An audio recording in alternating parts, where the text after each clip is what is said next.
How y'all doing? I'm Paul Ryan, your host of the Across the Cowboys podcast. If you're new to the show, thank you for joining us. And to our regular listeners, welcome back. With me, as always, is my co-host, the busiest co-host in the world, Mike The For Pig real. Crum. Mike, how are you? I'm doing good, my friend. I was posting that so everybody knew I was going to be on the pod, so hopefully they don't bother me. I What is have that, like a group chat, or what is that? Snapchat is mainly my worker. Anybody that would text me, I have basically on Snapchat. So I just throw that out there, like to let them know, hey, I'm on the pod, so maybe not bother me too much. Do you happen to know what your longest active streak is on Snapchat right now? Like, I don't care with who. I'm just curious who, like how long your active streak is. I think I have one with Melly that's like 40. Let me see. My bestie Melanie and I are on a 40 snap streak. Shout out Melanie, friend of the show. Yeah. She's awesome. Dude, I was hanging out with my little cousin. Shout out Caden. Hey Caden, if you're ever listening, buddy. Love you, man. Had fun on Friday. But kid, like Snapchat's obviously geared toward kids and things like that. But he has a snap right now that's like 395 days long, dude. Damn. Over a year. Like, his family, they'll go on vacation and stuff. I'm like, dude, you take the time while you're on vacation to keep that going and stuff. He's like, yeah, man. I'm like, that's pretty cool, dude. That's awesome. That's really awesome. I don't think anybody would be able to put up with me enough to keep a streak of 300 something. Like Melanie's priority, like, Jesus Christ, this guy again. I think he's going to be one of those. He's like one of those friends that will initiate calls, texts, and stuff, and like always will be the guy that checks in on people and stuff like that. I think he's going to be that type of friend, and that's a good friend to have, man. That's the best. Everybody needs one of those friends. What type of friend are you, Mike? I'm curious. Are you like you give people space, or are you like the guy where if they don't text or call, you might call or text after a couple of days, or do you just kind of give people space? Or, what's your style there? I'm the fun friend. So like you may not see me every time, but when there's a party, it's like, oh, we got to get Mike there, or oh, we're going to Disneyland. Let's see if Mike wants to. Like Muhammad wants to go to Vegas, and he in June or July, right before July 4th, and he's like, hey, we'd like you to go. So I'm that type of friend. I'm the one that's like, yeah, you text back and forth, but you don't always see me. We don't always hang out. We're all busy. But when it's time to do something, okay, bring him, because he'll do.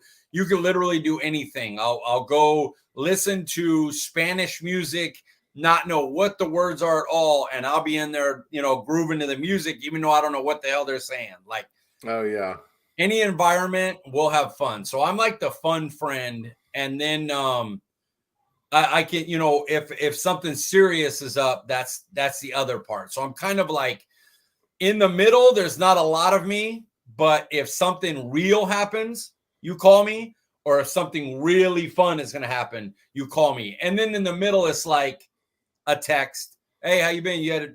When's the pod? How's the season going? Have you been keeping up with the Lakers? That type of thing. I got you. Well, Mike, as always, man, I'm excited for our discussion tonight. But before we get started, where can the people find you on Twitter? At CeeDee Piglet, guys. Nice and easy. Guys, I'm Paul Ryan. You can find me on Twitter at Paul_Ryan15. Well, Mike, typically this is where we would discuss my favorite topic, Meatless Monday. But because the holiday just passed, I thought maybe tonight, instead of discussing Meatless Monday, we could talk about how our Thanksgivings went. What I know you didn't do a lot of cooking this past one, but maybe what we ate, kind of how our day went. So start us off. It was great, man. I went over to my brother's place, and my older brother has it's like a freaking country club, but it's a house that you're buying. Like, it's not like you're renting it out like an apartment complex, but it's crazy. And then both of them, as you guys know, if you follow us, my brother and his girl Aman are incredible cooks. And as much as I like to say I put on a lot of good Thanksgiving dinners, I just can't. I'm not them. There's levels to this, And so,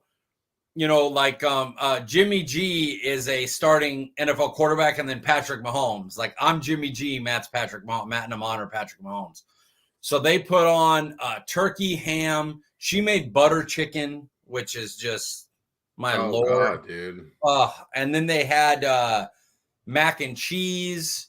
And I should say, Amon cooked almost all this herself because Matt had to work.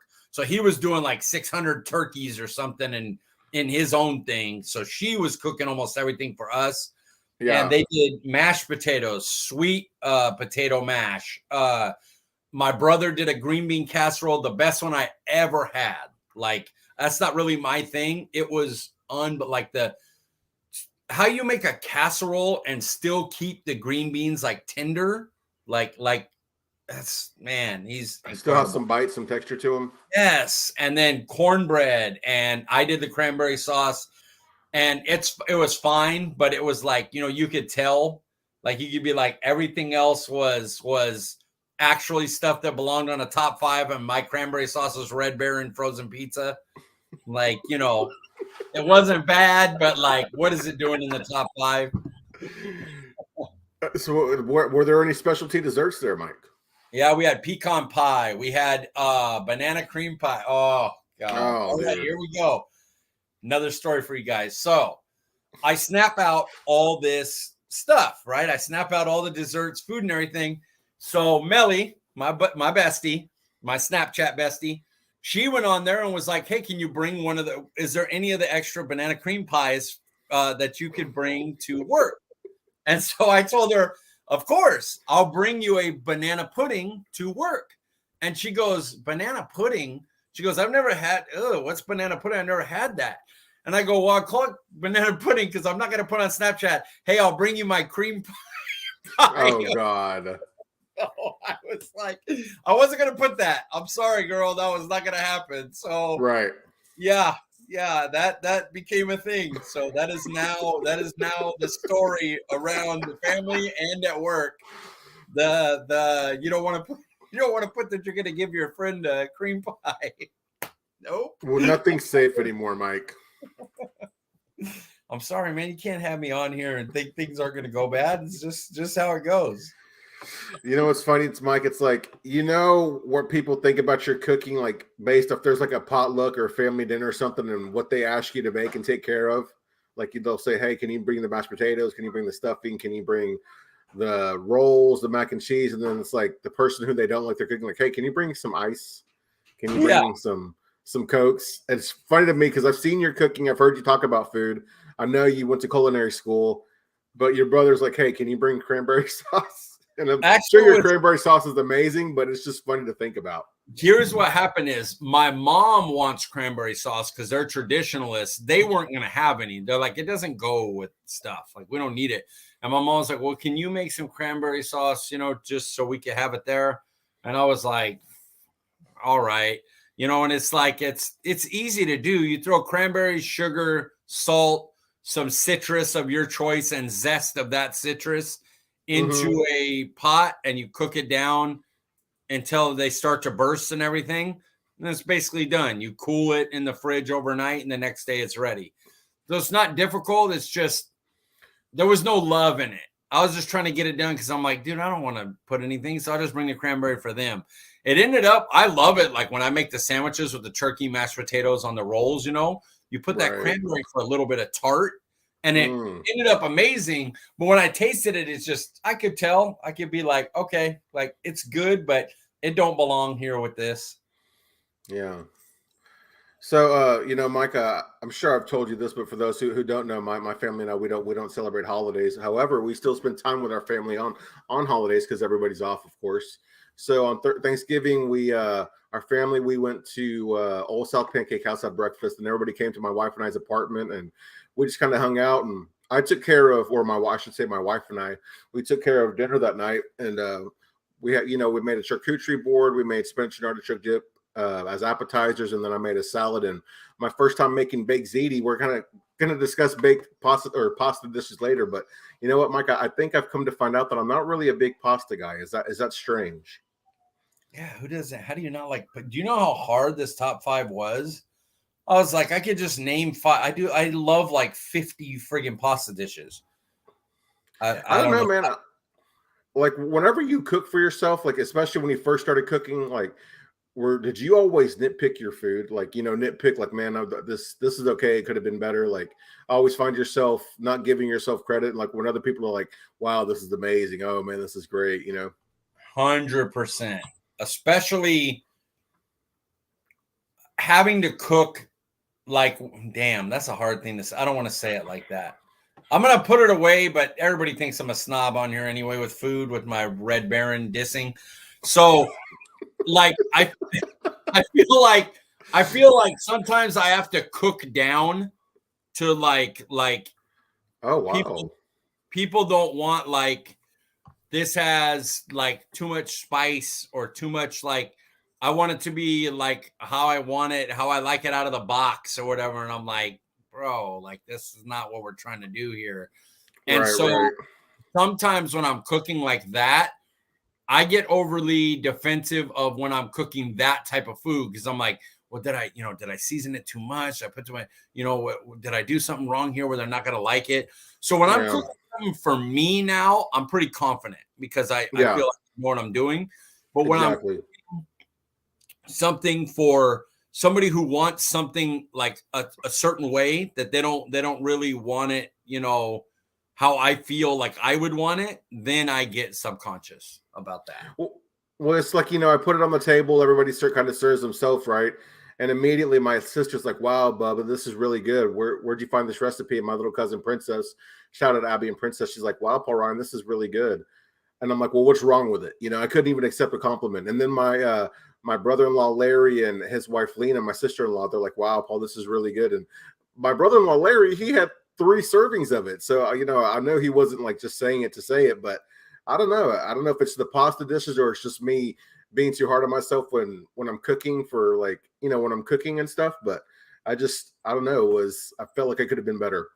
You always want to try to improve food. So there's nothing wrong with when people eat, go, well, what's wrong with it? What would you like? Was it too spicy? Was it too salty? Was there not enough spice? Did the cheese melt how you like it? Was there enough cheese? It's good to ask those questions, even if you loved it, to find out different ideas. Like I love bouncing that ass off my bro. Like I don't want my brother to be like, oh yeah, it was good. Good job. That's good enough for you. I don't want to hear that, because that's what I feel like. I want him to say, you should try this or do this, or, hey, or if he loves it, this was great. And since now I know you could do that, you should put those skills towards this dish and try doing this. So it's not a negative to ask like, well, what was wrong with it? That's okay. Right. Well, Mike, we try not to complain here, but when you look at the Cowboys and their slow starts, what are your thoughts there? My worry with that is in the playoffs, it's one and done. And just for an example, the Giants game, you were down to a team. I get their record and everything, but they were depleted at the O-line. They had their best defensive backs were out, both of them. Their best D lineman went down during the game, and you were down 13-7.5. If you pull something like that against Tom Brady or the 49ers, or the 49ers or Philly, you're going to get beat. You're going to go one and done again. And this whole trying to come back at the end is like, it's going to get you. You got to be able, our best style is get ahead, run the ball to wear down another team's defense, protect our defense, keep them fresh, and keep the other team having to pass. They can run on us for 200 yards if we're up 17 points. Then I don't care. Right. But our best bet is to get ahead early, use Zeke to pound at teams, and wear them down and eat the clock, and then let our pass rush dominate. And if you're in the middle of the third quarter and it's 14-13, even if you're winning, that's going to make it tough. That's going to keep teams able to run still. It's going to keep you one mistake on offense turnover from just being done. So the slow starts are worrisome for me. Mike, you mentioned coming back behind. We saw that, and you mentioned luck running out. That's kind of what we're seeing with the Giants, where they start up the season hot and they get lucky at the end of games, and that's how they're able to win. You know, that's why their kind of record looks better than it is. But it looks like their luck's starting to run out with back-to-back losses here. You know, you mentioned the slow starts here at the first half. It's interesting because Dallas is averaging only 12 points in the first half of game, and while that's not great, that would be 24 points per game if they were to keep that pace. It's not a concern for me right now, kind of like you, Mike, but the last thing I want is for us to have to play catch up in a playoff game, like you said. So I hope McCarthy, Kellen, and Dak can get something figured out because, like you said, man, against those better teams, you don't want to play catch up. And we just went this week from 35 a game to 33.8 a game since Dax came back.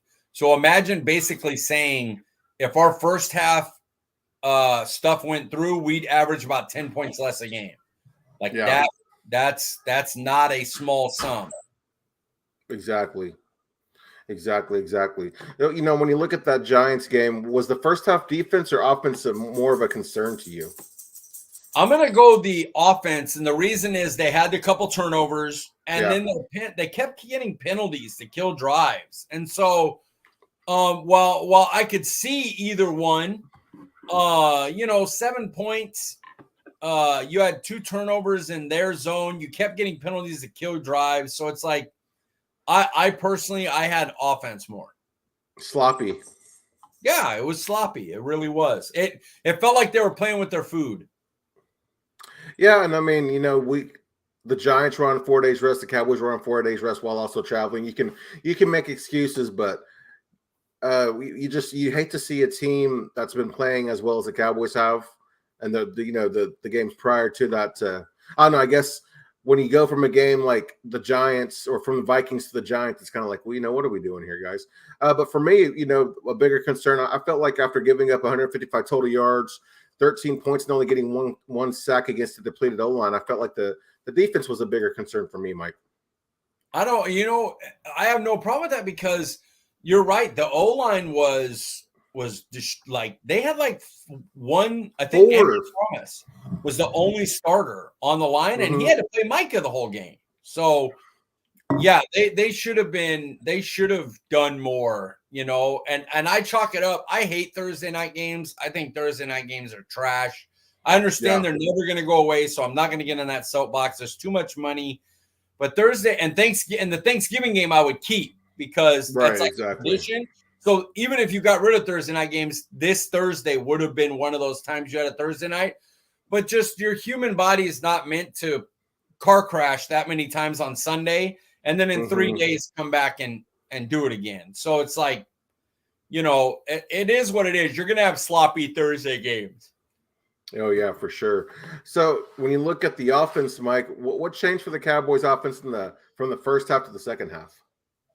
I think they started to use the run game more to set everything up. I think Kellen Moore got a little pass happy in the first half. And maybe it was Dak changing stuff at the line, but it seemed like a lot of pass calls. And in the second half, they kind of went back to, okay, you know, let's run the rock and then play not that we weren't passing, but started to get some more 3rd and 3s, 3rd and 4s, easier first down conversions for Dak. And then they could play off that, use play action and hit their plays and score. And so, yeah, I would say the offensive play calling was a big difference for me. Yeah, you mentioned this earlier, Mike, but I'm gonna go with the turnovers. Both of Dallas's turnovers were in Giants territory to make matters worse, but I felt like the turnovers are what changed for the Cowboys offense in that first half. 100%. We threw, 2 bad interceptions, and they could coincide, you know, like we were being too aggressive throwing the ball and it ended up costing us. So it's kind of a combo of both. You know, one thing I will kind of say, this kind of seemed like in that first half also that the Giants, you know, I'm sure they heard all the noise about their O-line being depleted. They were missing their defensive back, so nobody gives them a chance, and they just kind of came out more ready to play than the Cowboys did that first half too. Yeah, I think they played a more disciplined game because they knew they didn't have a long string. You know, they didn't have the noose was short compared to like what we had, obviously, because we played bad for a half, really, and then came back and beat them. So, yeah, that would make sense. They were more focused in early and set and playing better. Absolutely. So you talk about Kellen Moore. Do you think that he's found a perfect balance for using Zeke and Pollard? I do. I think that's one thing they've done really well, and we talk about this later. Is that a thing because Zeke got injured and so they were forced into it, or was the plan going to be that anyway? Pollard's been good. He's your biggest playmaker, and you want to get him way more touches than they were, and now they're getting him at least 15 to 20 a game, which is enormous. And then Zeke's your short yardage guy. You know, they gave Pollard the ball a couple times. It wasn't blocked well. Pollard couldn't get in. Bring Zeke in. He finishes it. They had a couple weeks before the game before the Sunday game. I had Zeke as one of the stars of the game because he just continued to get third down runs, 3rd and 1, 3rd and 2, and he'd pick up first downs or pick up touchdowns on 2 occasions. And he just did his job well. So it was like, yeah, he only averaged 2.8 yards per carry. It didn't look great on paper, but he did the job he was asked to do really well. Absolutely. You know, Mike, I was looking at the numbers, and in the 2 games since Zeke has returned from injury, Pollard has outtouched Zeke 40-33.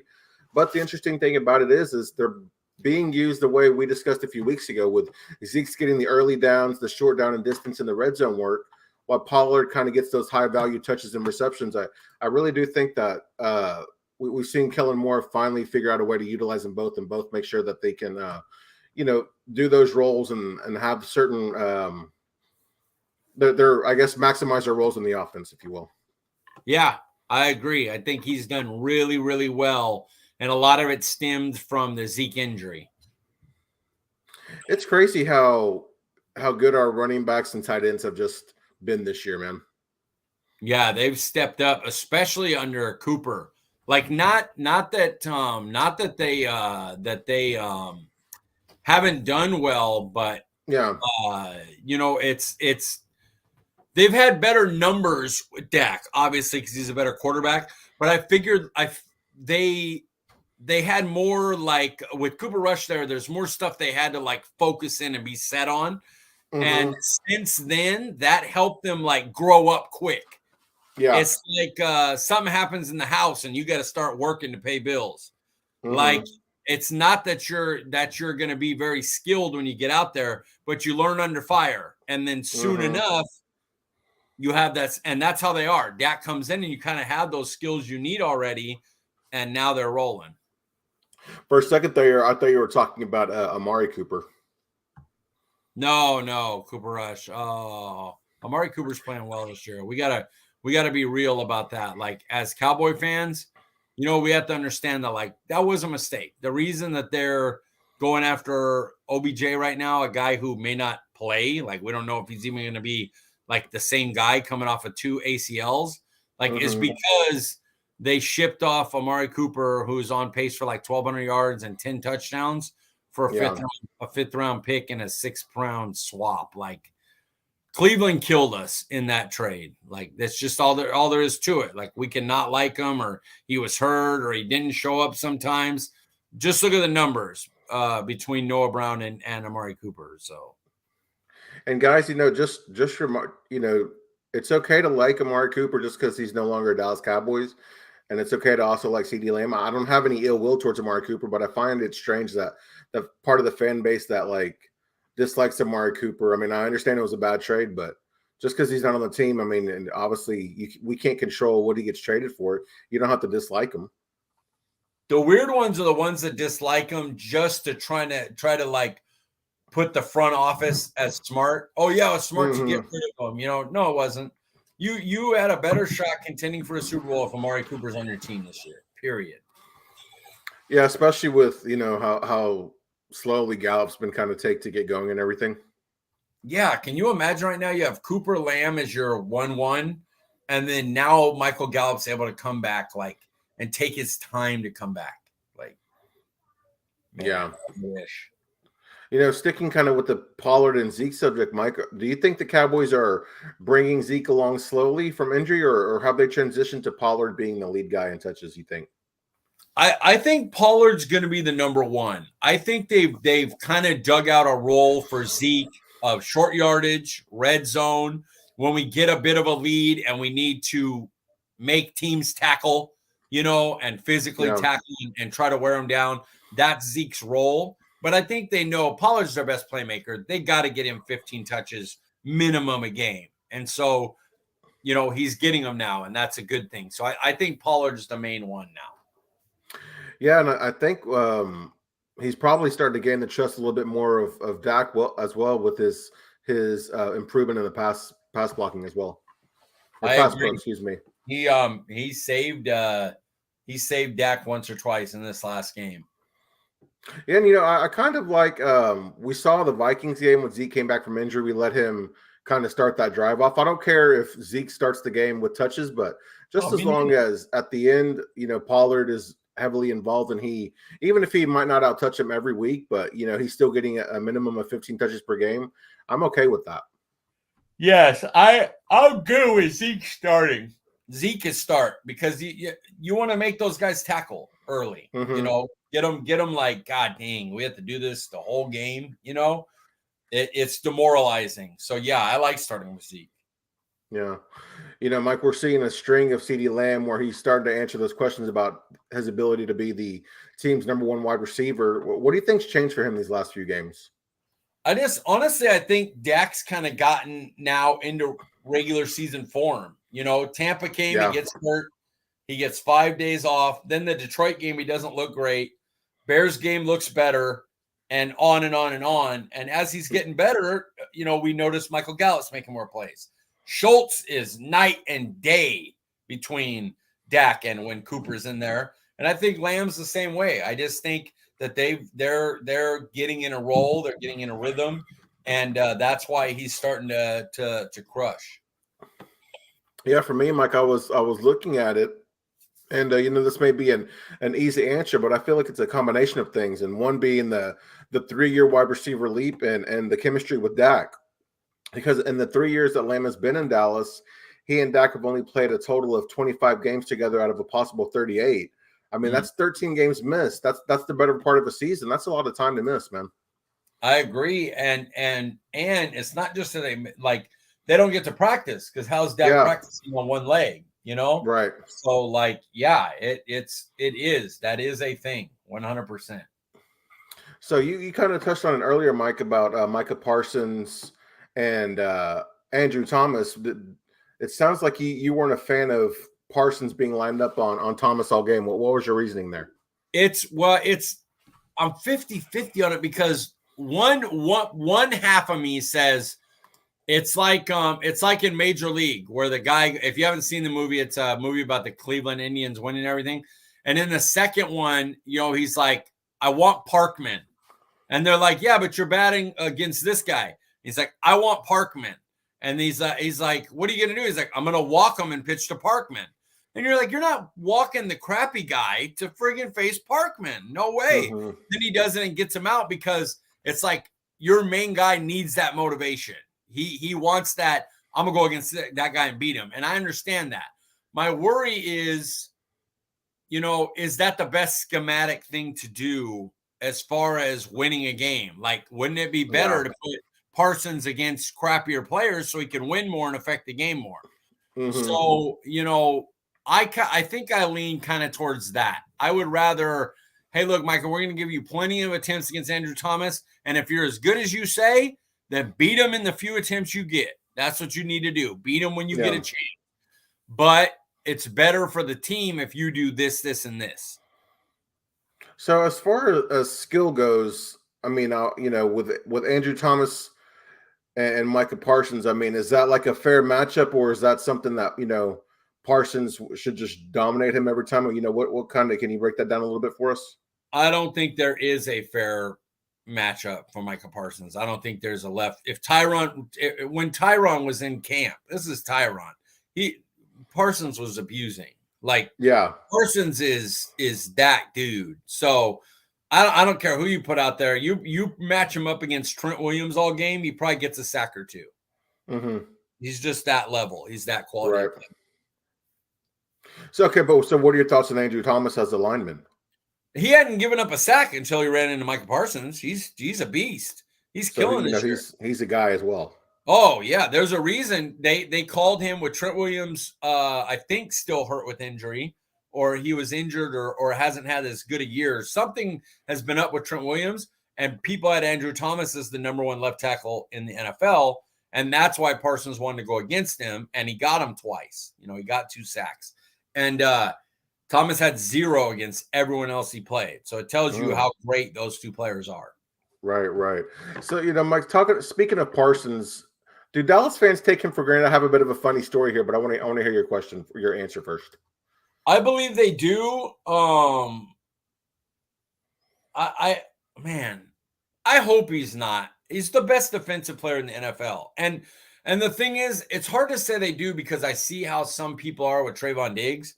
And Trayvon Diggs right now is the best corner in the NFL. Like, people don't even throw to him anymore. He's just so dangerous. You're so scared he's going to pick it off that you're like, you're not open enough for me to throw it. Not even Justin Jefferson was. Terry McLaurin barely gets a few targets, So I hope they don't underrate either of those guys because they're special. So, Mike, I was watching the game on Thursday. Of course, I have family over here. And, I watch every minute of the game, right? Well, it's like getting to, I believe it's the third quarter. And I'm like, man, I feel like Mike has been pretty quiet tonight. And I get up, I go to the bathroom, I come back, and my father-in-law, he's like, Parsons just got a sack. That's number 2 on the night. I'm like, my God, 2 sacks. And I sit there, I'm like, wow, that's good. But at the same time, I'm like, okay, he has 2 sacks on the night. Any defensive end or, any player is going to be happy with that kind of production today. But if I'm sitting there, I'm thinking about watching the game. I'm like, yeah, I just feel like Micah hasn't taken over. I mean, I'm sitting here asking myself, do I even really fully appreciate Micah? What do I expect out of Micah? Because when I see he has 2 sacks for a game, it's like, oh, he has 2 sacks. That's cool. But it seems like he's had a very quiet game, That's a credit to Andrew Thomas. That tells you what kind of player Andrew Thomas is, that for a lot of the reps, he beat Micah Parsons. That tells you the player he is. Yeah, but it's just funny. It's like, oh, 2 sacks. Okay, cool. But man, it seems like he's just having an off day. Is he injured? Or, that's kind of my mindset. That's how good Mike is, I guess. He's so good that you expect him to do stuff every series for him to make a big play. Right. Another thing about this Dallas defense, they're good, but I wonder, people talk a lot about our offense. Of course, Dak's always the topic of conversation, but do you think that our defense is underrated? I'm undecided on that right now. That's the reason is I want to see them more. Like, I want to see, can they stop the Colts and Titans run game enough to where our offense is able to take over the game and make them make it a passing game. I want to see them play Philly and see, Philly runs that gimmick triple option. And if you're not disciplined, you see what the first drive of the game, boom, 3rd and 10. They spy Hurts, nailed it. I mean, it's perfect. They couldn't have called it better, and the spy misses the tackle, and Hurts goes for like 30 yards or something.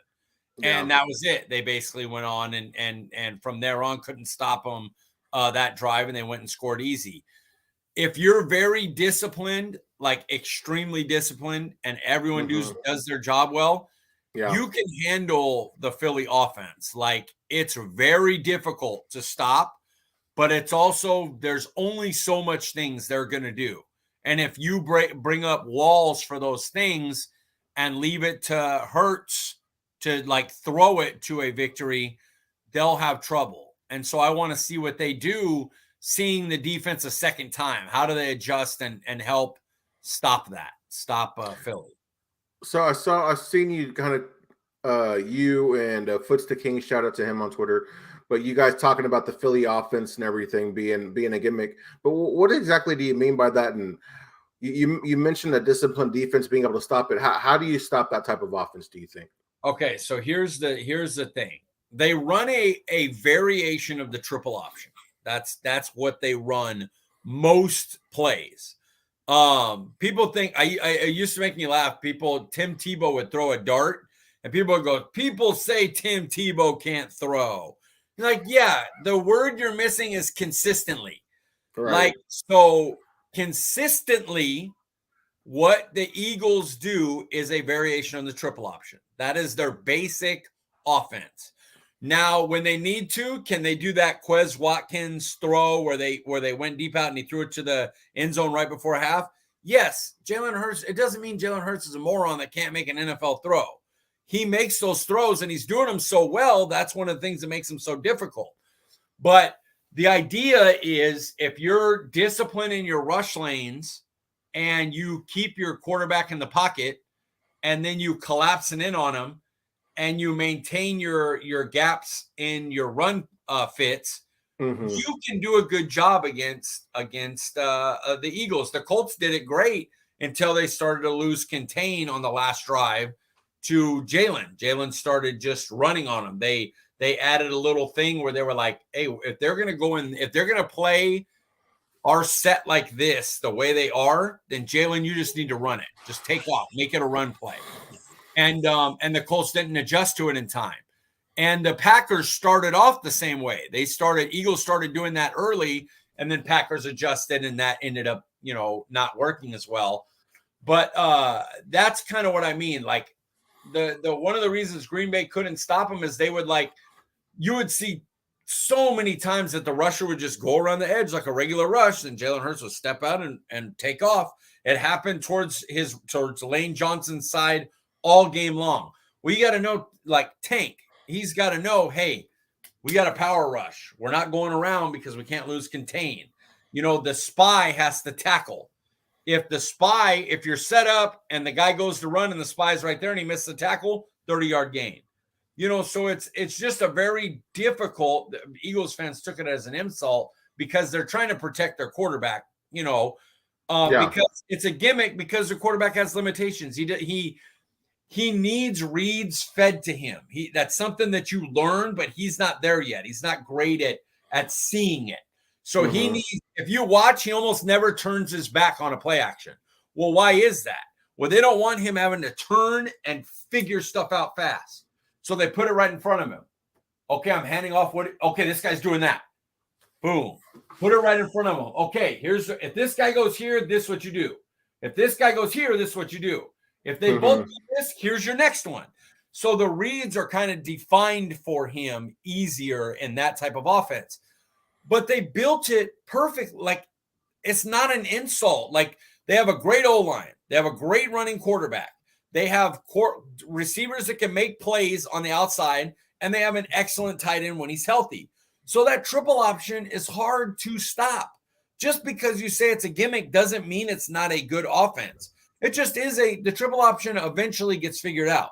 Like, if you keep playing teams that way, they'll eventually go, okay, this is how we stop you. And they'll make it to where every play is difficult on you to make a play. Like, you may make some plays, but everyone, they're going to give you the most difficult option. And you got to do that all the way downfield. That's hard to do. And so that's basically what I mean by the gimmick offense is they run a variation of the triple option. And all it is they're a very good run team, and it allows their quarterback, who's not great at seeing the field, easy to find reads and throws. Right. So how do you think the Dallas defense lines up with the offense like that? I don't believe that. I believe they have all the ability to stop them. They have a top corner they could put on somebody. They have elite defensive linemen. They have a linebacker, a hybrid that could do stuff. Damone Clark coming in will help that with his speed and power. The problem is they're not disciplined. So you can't miss tackles. You can't jump inside on a play that you need to hold your outside contain. You can't do stuff like that. And they do that too often. So that's why I'm undecided on them still on the question we were talking about. Right. I'm undecided because of that. I need to see them step into that and do that with more focus. I hear you. Mike, I was looking at the rankings for the top defenses, And when I saw where the Cowboys were, I wasn't actually mad. They were ranked in the top 7, which I feel like that's accurate. And I feel like though also that if Anthony Brown was having the season that he had last year, that we might be ranked a little bit higher. But top 7, that seems accurate to me. Yeah, I feel like that's about especially right. Especially when you consider our run defense, I would like them to come up to top 3. Of course. But can you be top 3 when you are as bad against the run as we are? No. Exactly. Yeah, a topic of discussion that was happening a couple weeks ago was Dak not being able to win those big games, those primetime games, those games against winning teams. Do you feel like this victory on Thanksgiving, do you consider that a big win? No, Vikings one was. The Giants are too depleted. Now, I do consider it a big win in terms of it was a division win, in terms of it was a primetime game win. Yep. But as far as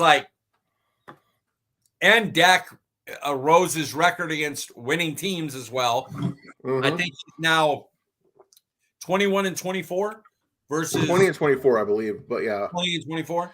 Yeah. So he's one of the better ones in the league. So not a surprise when you play better teams, you don't win as many games. So 20-24 is one of the better marks in the league. And I just don't feel like it's a big game as far as talking them up. Like, oh yeah, we beat the Giants. Like, they were depleted. Yeah. Their best players were injured everywhere on the field, basically. So it wasn't a big one for me. No, I don't know. It could have been.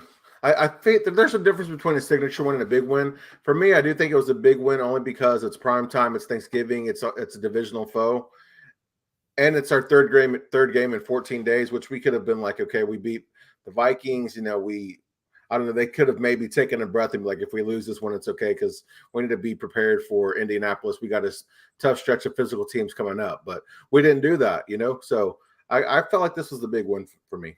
I believe that's totally fair. I think that's totally fair way to look at it. When you look at Dallas overall, where do you have them ranked among all NFL teams? They're a top 5 one for me. I have Kansas City tier 1 above everyone else. I just think that offense is a juggernaut. And when you look at it, it's like they added Tony, this rookie undrafted running back is killing for them now. Mm-hmm. So I have them tier 1. In tier 2, I have Philly, Dallas, Niners, Buffalo, Miami, and whatever order you want to put them. But I would have Miami holding on in that tier. They're kind of in the tier, but they're in the tier because they do one thing elite really well. They have really great playmaking wide receivers. And so they're in that tier, and a great play caller. So they're in that tier 2 barely, but I think they're below Philly, Dallas, San Francisco, Buffalo. So put them whatever order you want. KC's 1, and then Philly, Dallas, San Francisco, Buffalo are the next 4. So I have them as a top 5 team. Yeah, Mike, for me, in my opinion, these are the teams I think that are better than Dallas. Kansas City and Buffalo. So, based on that, I think Dallas is the third best team in the NFL. Yeah, I don't mind that. We're pretty similar. I know that because of last year, when you look at their team this year and their coach and everything, that San Francisco is always a threat. But do you still? I don't know if we had a rematch in the playoffs again. I mean, do you think it'd be the same result as last year, or do you feel better about the outcome this time around? I think the motivation of them punking us last year we would come in like the Vikings game. Focused, ready to go. And I think we'd kind of beat down San Francisco. I don't think Garoppolo would be ready for what we had. Yeah. I hate the matchup. I just think that the dynamic is different. The one that worries me is Tampa. Going into Tampa, and the game's close. Their defense is good enough to keep it close. And now you got to stop Brady in the fourth quarter of a 1-score game. That's brutal to me. I don't know, man. Tampa, they lose to the Browns. They still haven't figured out things on offense. They're so injury plagued. I mean, you talk about quarterback not being ready. 6-7 weeks from now. Yeah, I don't know. I mean, I just think I don't know. I think we might, if we were to face Tampa Bay, I think we would retire Brady. You could, but man, didn't happen that week one, and our defense was pretty good. I mean, our defense played them pretty good. Our offense Yeah, I was mean, pretty bad. I think our offense is a totally different offense from week one. I think our team is a different Yeah, team from week one. I agree, especially offensively. Your left Yeah. tackle's not in his first game. Dennis Houston's not wide receiver 2. You know, the tight ends that you're using all the time aren't playing in their first week ever against Tom Brady, you know. So, yeah, I understand that. It's just that's the matchup I want to avoid if possible. Not that we Yeah, won't of win it. course. I want to avoid it if possible. Mike, before we get to your views from the sideline, can we get a Monday night football score update? The Steelers just came back and scored to go ahead. It's 24-17 with 9:50 to go in the fourth. The Colts have the Ooh. ball. Matt Ryan, good gain to Jonathan Taylor. So 17-24, second down, 9:30 left in the fourth. Do you know who scored for the Steelers? Was it George Pickens? No, it was Najee Harris, I believe. Okay. All right, Mike, your views from the sidelines. And this week, we're going to discuss, or you're going to discuss, is Dorrance Armstrong a product of the development of the system and the players around him? Now, guys, for everybody listening, this was Mike. He wanted to discuss it during the show, but I wanted to hear his outlook on it because, I don't know, I just felt like he might give a better answer here. So, Mike, talk to us. All right, so for me, the first things first, you put Parsons around anybody, he's going to make them better. So Exactly. obviously I know that he's a better player because of Parsons. But yeah, what we're saying is his 8 sacks more a product of him or more a product of him being just there because the rest of the pass rush is great? And I'm giving him the development. I'm not going to take that away from him. The kid's 24 years old. He's in his second year getting the big snaps with Dan Quinn, you know, the higher percentage of snaps. And he's almost matched Micah in sacks. And he's became a great player in stunts with stunt work. And so I'm going to say he's developing. Like, he's young. He's in his 4th year. Like, he looks pretty damn good. He's probably going to get some money in 2 years. Such a great contract to get that kid 2 years, because he's probably going to give you back-to-back 10 sack seasons. And what a value that is at the price they got him at. Is there any way in the world we could bring him back, Mike? Well, he'll be back next year. They have a 2-year deal with him. Well, no, but I mean after that. By that time, Tank's gone, so it's possible. He's 26 years old. If he wants to sign a good 4-year deal, but that's not crazy, but you know, maybe something that's 5 years, but out with the out in 2, I think that's very possible. Yeah, because I mean, I can't imagine letting a guy who just had 20 sacks over the last 2 years just walk away, you know? Yeah, it would be hard, especially when Tank's probably going to be walking away too. Exactly. All right, Mike, here we are with one word. And, you know, I actually tweeted this question out. I didn't get much of a response, but, you know, all good, all love anyway. But one word this week is I would be blank if the Cowboys signed Mike McCarthy today. Mike, what's your word? Flabbergasted. Oh, man, I love that. Talk to While us. he's done well this year, what a great job to go 4-1 with Cooper Rush. It ain't about that. If they go one and done in the playoffs, he got to go. So, you know, it's going to be about the playoffs. If you leave out of the NFC Championship and then you want to sign him to an extension, great. He runs the Super Bowl, great. He goes out before an NFC title game, and in the way he goes out, it's kind of a whimper. You know, I definitely don't want him re-signed. I can tell you that. All right, Mike. With a 26-18 record in 3 years, a 9-8 record without Dak, 1 division title, and 0 playoff wins, I would be indifferent if the Cowboys signed Mike McCarthy today. I like what he's done. He's proven a lot, especially when the stack's been stacked against him. The deck's been stacked against him. But like you said, man, the playoffs is where it matters, and you know that's gonna be the difference maker for him. Because I mean, it seemed like the coaching staff didn't want to even give him a chance for that to be a conversation. We're seeing what's happening now, but yeah, all that matters is the playoffs. If he can go out there and get a win, that'd be nice. If he could, I don't know. If you go to the division title game and you lose a close one by 3 or something, then I think you can have a conversation. But like you said, it's probably at least NFC title game or bust. Yeah, I agree. If you're going to lose a chance to get Sean Payton from a team, because he'll probably come back next year somewhere, Dan Quinn's going to walk and go somewhere, and Kellen Moore has a chance to walk and go somewhere, you it better be worth it. I actually would kind of hate Mike McCarthy without Dan Quinn. Yeah, I agree. And I don't know why, because I feel like McCarthy and Quinn are their own different people, and I don't think I don't know. Do you think Dan Quinn's only here because of Mike McCarthy? No. I think he's here because it's high profile and he knows he's a damn good coordinator. He's going to make a lot of money because of it. Yeah. Fair points. All right, Mike. Here we are with top 5 tonight. Top 5 is our tonight is our favorite pasta dishes. You're a pasta lover. Come to find out, I'm not that crazy about pasta, but so I'm excited to hear your list. What's number 5 on your list? Number 5 is zoodles, which is zucchini, or I use zucchini, but it could be any type of zoodle that you spiralize. And it has garlic and grape tomatoes and really good olive oil and a little bit of shaved Parmesan and red pepper flake, salt and pepper. So I didn't get this dish on my list, but I want to have it in like the honorable mention because I think it's a classic dish.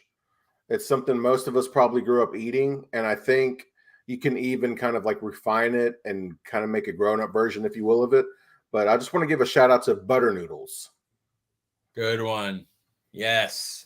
That's old school, man. That's super old. The young ones don't know everything about that. Yeah. But man, I would love to have like a high-end version of butter noodles, you know what I mean? To see how that would taste. Yes. Go to like a Gordon Ramsay chefed up version of it. Oh man, yes sir. Even though I bet she could find a way to doll that up pretty nice as well, Mike. Yeah, I'll look into that. I'll see if I could do something with that. All right, Mike, number 5 on my list. I'm going with Cajun chicken pasta. Good one. Is that from Fridays? No, I've had it at Chili's. I have never attempted to make it myself, but I've had it at I've had it at Razoo's. I've had it at a variety of places, and it's always been good. No, that is a good one. I knew it was one of those spots. Yeah, Chili's. I've had it there. Not bad. I like it. I want to. I did notice. My wife and I, my mom, we went there about a month ago, and my wife and I shared it. And it was good, but I could tell they changed the recipe because back in the day, it used to be like really, really good. Like every time I went to Chili's, I'd always get it. But they changed the recipe on us. I don't appreciate that, but it was still good. That's an issue with going to Chili's. Sometimes when it's a cost-cutting thing, they temp it down and it's not as good. Yeah, I'm a big fan of their skillet queso, though. I don't know how you feel about that. That's the like the quesadilla? No, it's like it comes in a cast iron skillet, and it's like a chili and cheese dip. Oh, I don't know if I've had that. It's good, bro. That sounds yummy. It is. It's very, very good. All right, Mike, number 4 on my list. This is something I ate when I worked at Olive Garden, but it's braised beef tortellini. Of course, it's got braised beef, the little cheese tortellini shells, mushrooms, and a marsala cream sauce. Boy, oh boy, oh boy. It's rich. It's very rich, especially with the cheese noodles. But man, oh man, they don't have it. They don't have it anymore. I'm sure you can find a recipe online or whatever. But man, it was so freaking good, dude. Yeah, I never tried that at Olive Garden, but that sounds yummy, dude. That's when the tortellini are cooked right. Those cheese tortellini, when you get them at the store. Yeah, dude. Game changers. They can melt in your mouth if you cook them properly, dude. They can. I'm getting hungry. Shoot, I don't want to get hungry. Mike, number 4 on your list. Number 4 for me is gnocchi with brown butter, sage, and pancetta. Yeah, really, I like to crisp up the gnocchi in the pan after you boil it. You brown butter, and then while you're cooking the gnocchi and the pasta. Yeah. And then I typically would, because I'm trying to make the brown butter not not overly bacony, I would cook the pancetta separate and then add it in at the end. Oh, okay. Yeah. So you kind of stick with the brown butter theme, and then you add some sage right at the end after you drop the gnocchi in there. It's beautiful. I know you like the chicken gnocchi soup at Olive Garden, right? Yeah, very good. The first time I ever had, what's that? Pillowy? Yeah. The first time I ever had gnocchi, and the first time I ever heard of it, I worked at a place, and a couple of dishes from that place are going to show up on this list here at Taverna, and they had a gnocchi and pear gorgonzola dish, bro. And their gnocchi was just you think the stuff from Olive Garden is like pillowy, cloudy. This stuff was like touch your tongue and dissolve, dude. And with the pears, oh my god, bro. I want to try that. That sounds amazing. So amazing, man. Like I always sound, I'm like, man, who wants pear in their pasta? And then I finally got to try it. I was blown away.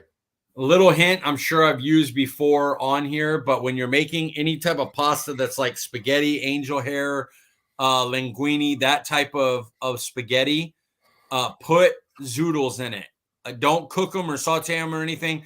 After the pasta's done, drop in the zoodles and then mix it, and it like you get the texture of the raw vegetable in there. Perfect. Highly recommend. I like that. And you get to have your veggies in there. That's always good. Yes, sir. All right, Mike. Number 4 on your list. Number 3, right? Or excuse me, number 3. Number 3. Short rib ragu. So this is you take short ribs, you sear them, you put them in the slow cooker, you drop a ragu on them, and typically ragu means that you're making a tomato sauce, but instead of just like tomatoes, garlic, and onions, you have like carrots, celery, maybe anchovies, maybe tomato paste. Like it's more hearty, you know. Yeah. You put that in.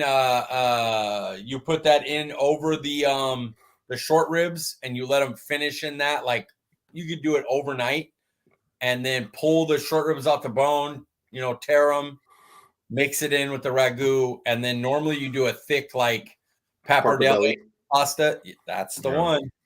So good. Mike, number 3 on my list, pappardelle ragu, braised short rib with pappardelle noodles and a tomato sauce.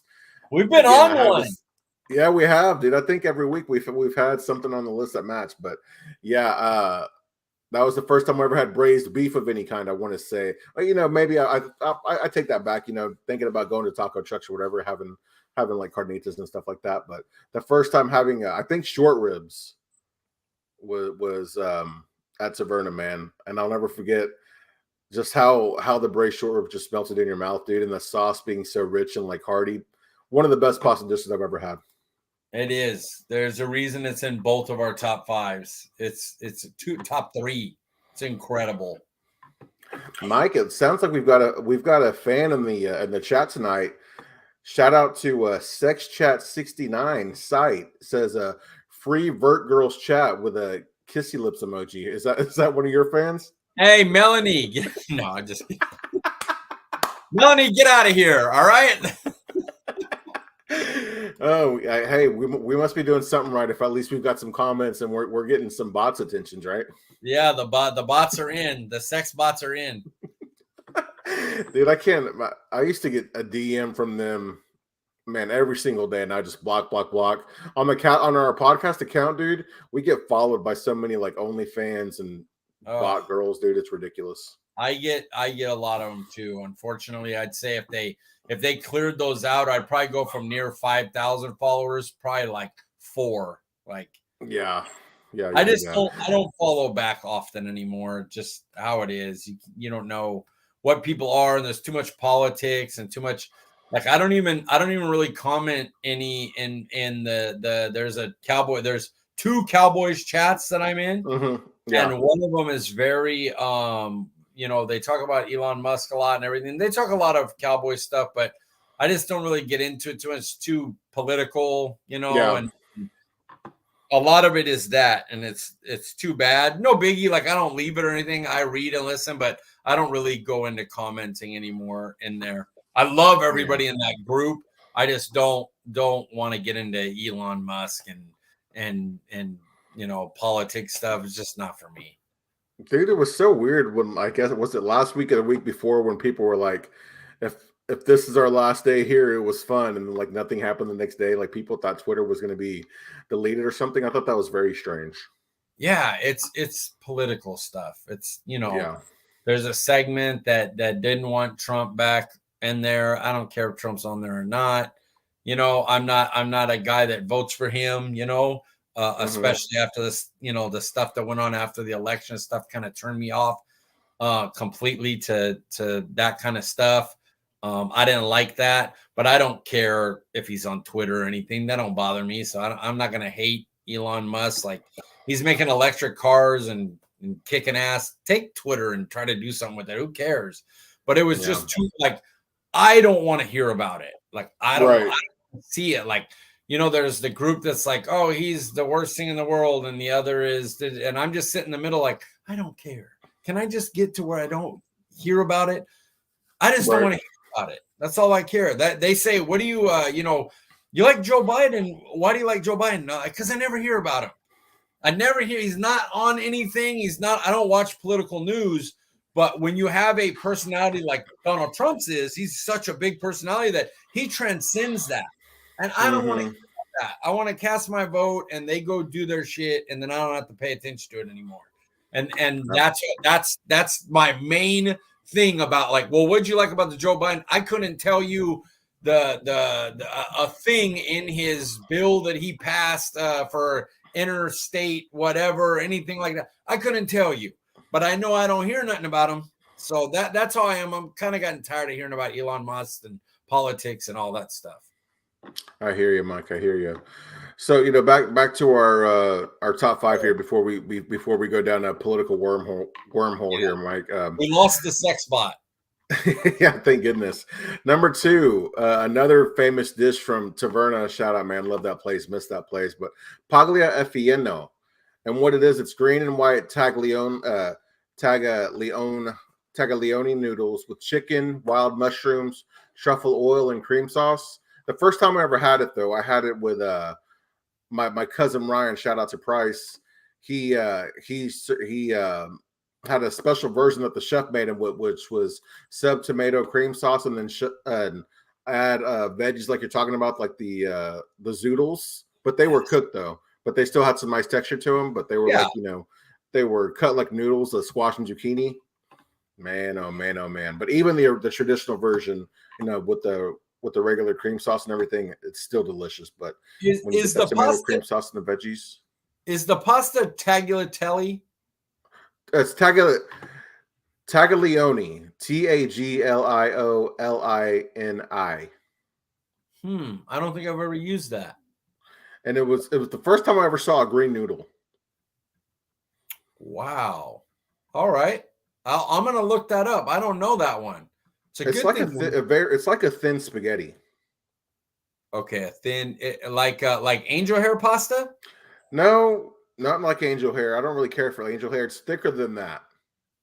Okay, I'll have to look that one up. I don't know that one. Maybe it is tagliatelle, but that's another way. That's another way of saying it. It could be. Mm-hmm. I'll have to find out. I'll check that out. Awesome. I like that. I do remember that noodle, like, because I'm not a big fan of spaghetti noodles for whatever reason, but that noodle, it was like spaghetti noodle, but it had a little bit of a bite to it, even when it was fully cooked. It was weird. I'm gonna look that up. I need to know what that is. I'm not sure. Yeah, for sure. Mike, what's number 2 on your list? Pesto pasta with pecorino cheese. I make pesto all the time. Typically, I do 3 or 4 dishes with it because it'll last a month. Like it isn't something that goes bad if you use good olive oil and good nuts and everything. And so when it got down to the end of it, I would cook some pasta, throw some pasta water in it, put the pasta back into it, mix it up, little red pepper flake, little pecorino, like the bigger shavings of it, and finish it with some olive oil. Mm-hmm. Amazing and simple. The pesto cream sauce is like one of my top 5 favorite sauces, bro. Absolutely. Love. That is love on your tongue. It really is, man. Sounds dirty. Mike.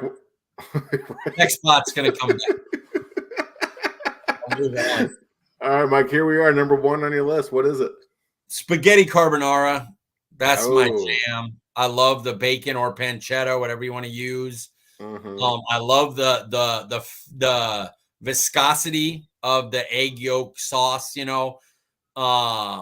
It's just the best. I had one. Olive Garden had a carbonara ravioli, and I don't go to Olive Garden too often, but Yeah. my God, I went twice in a month just to get that. It was really good. So Oh, that's really? another version if you want to go out.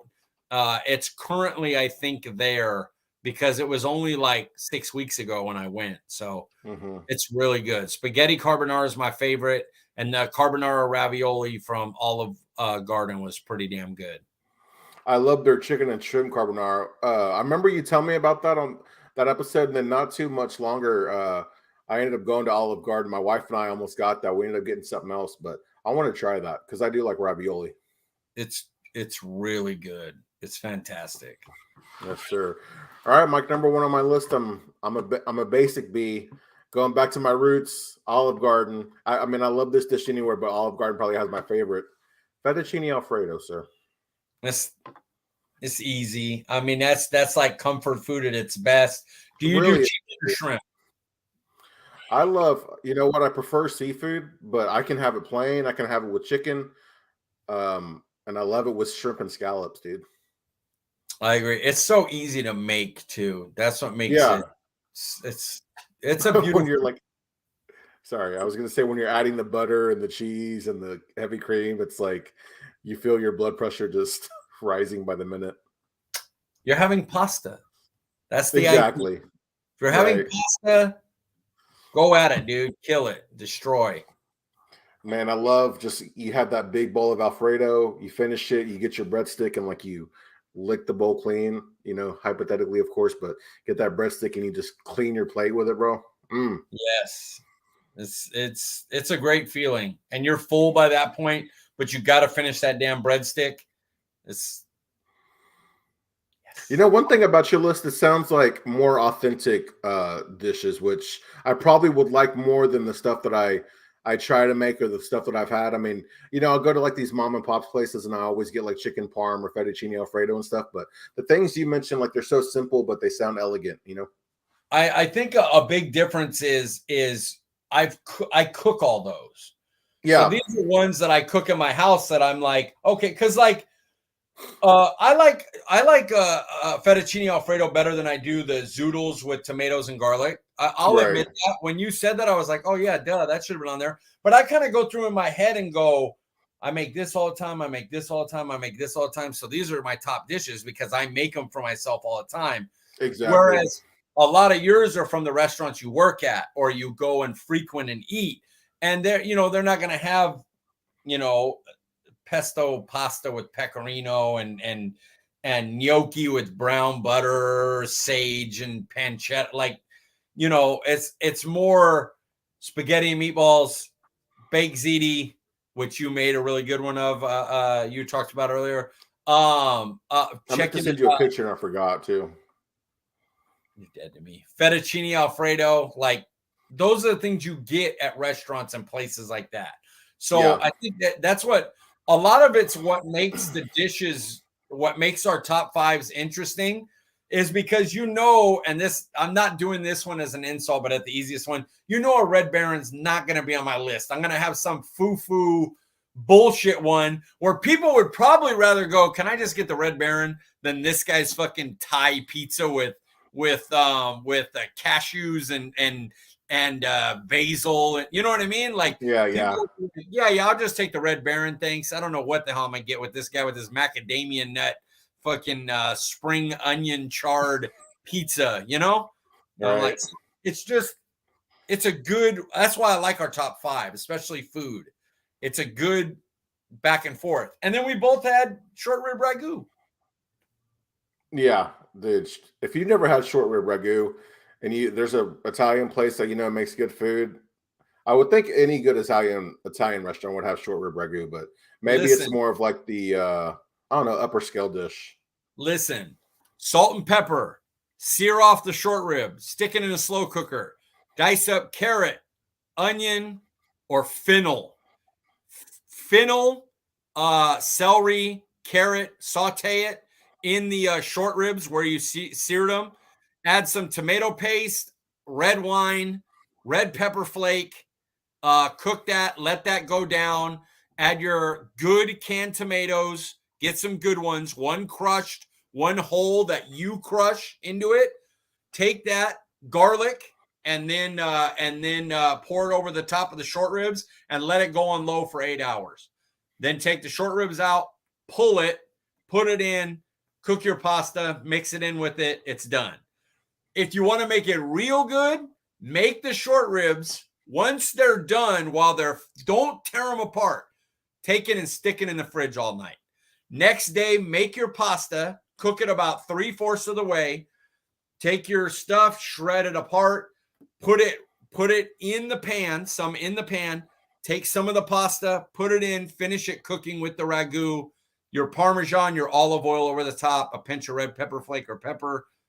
There's your dish.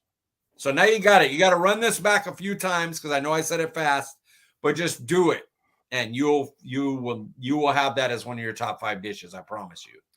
You know, Mike, I'm sure people hear that and they're like, dude, why would you go through all that just to have a dish? And I'm like, that sounds like fun. Yeah, and it's really not that difficult. You dice up some vegetables, sear it off. Searing off beef is nothing but setting beef in there with salt and pepper and letting it get brown. Then you take it. Once it's brown, you take it and you put it in a slow cooker. You chop up all the vegetables you need, which is fennel, garlic, celery, and carrots. And you put that in there, salt, pepper, red pepper flake. Once it sautés down a little bit, you add some tomato paste, some red wine. Let that red wine cook all the way almost completely out. And then just add tomatoes, your canned tomatoes. And then cook it 5 minutes and dump it over top of the... It's real. It sounds crazy. It's not. It's real easy. Secret to cooking is patience as well. Yes. The better you cook, the better lover you're going to be.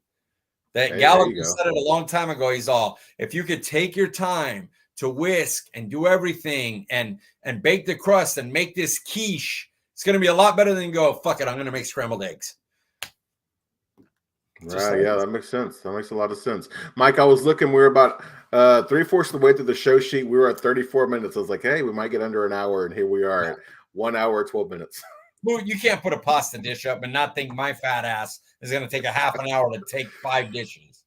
Yes, sir. Yes, sir. Well, Mike, as always, I enjoyed the discussion tonight. Before we get you out of here, remind the people where they can find you on Twitter. At CeeDee Piglet, guys. Nice and easy with my new massage chair. That's what I'm sitting in. $6,500 massage chair. And you wonder why I bug him about Red Baron pizza. I'm bougie. Shout out to Cowboys Wire for the chair there, Mike. That's right. KD Drummond financed it for me. Yes, sir. Guys, I'm Paul Ryan. You can find me on Twitter at Paul_Ryan15. We appreciate you joining us, and we'll see you guys next week. Good show. Good show. I ran a little long. I apologize.